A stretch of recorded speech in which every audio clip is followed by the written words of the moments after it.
Bismillahirrahmanirrahim. Perkenalkan, saya Nurul Mutakin dari Prodi Pendidikan Agama Islam di UIN Madura.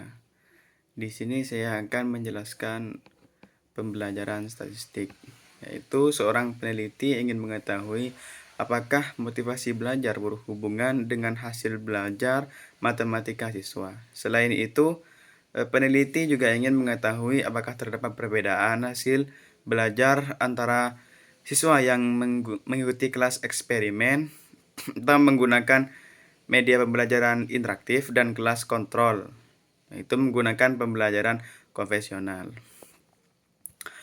Nah, tujuan penelitian mengetahui apakah terdapat hubungan antara motivasi belajar dan dengan hasil belajar matematika siswa. Di sini kita menentukan variabelnya terlebih dahulu, yaitu variabel X atau variabel bebas, yaitu motivasi belajar, dan variabel terikat atau Y, yaitu hasil belajar. Di sini kita menentukan skala datanya. Motivasi belajar ini sama dengan skala interval. Hasil belajar ini sama juga skala interval, dan kelas adalah skala nominal.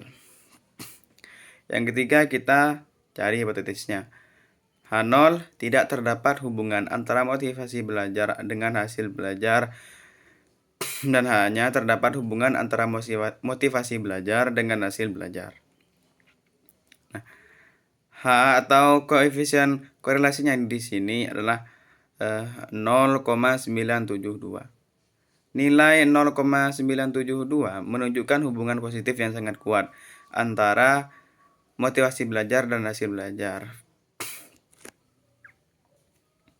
Artinya, semakin tinggi motivasi belajar siswa, maka semakin tinggi pula hasil belajarnya. Nilai signifikasi sama dengan 0,001. Karena signya 0,05, maka HO ditolak dan HA diterima. Artinya, terdapat hubungan yang signifikan antara motivasi belajar dan hasil belajar. Nah, kesimpulan penelitian ini terdapat hubungan positif yang sangat kuat dan signifikan antara motivasi belajar dengan hasil belajar matematika siswa. Karena R-nya sama dengan 0,972. Dan signya 0,001. Dengan demikian, semakin tinggi motivasi belajar siswa, maka cenderung semakin tinggi pula hasil belajar yang diperoleh. Nah, selanjutnya mari kita coba di aplikasi SPSS.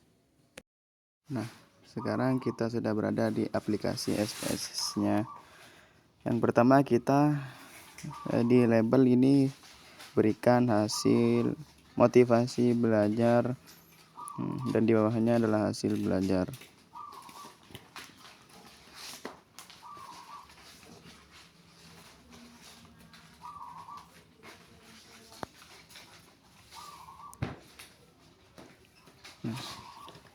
Setelah itu kita pergi ke aplikasi Excel-nya dan tinggal kita salin yang variabel X-nya terlebih dahulu.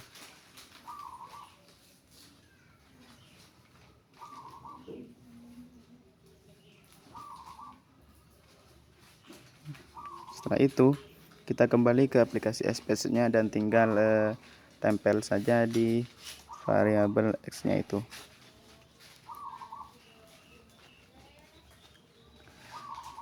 Untuk selanjutnya kita lakukan langkah yang lama tapi di variabel Y-nya. Pertama kita copy dan tinggal tempel di aplikasi SPSS-nya.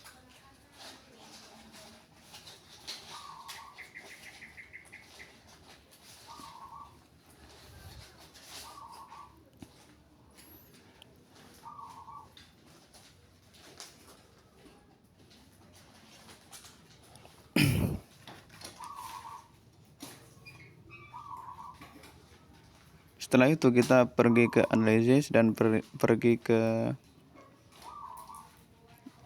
coverage ini.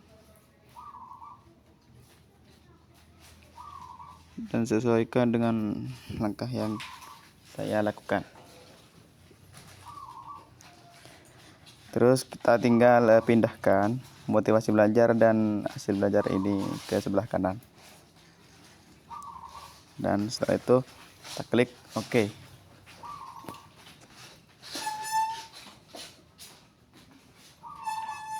Nah, sekarang sudah muncul hasilnya. Seperti itulah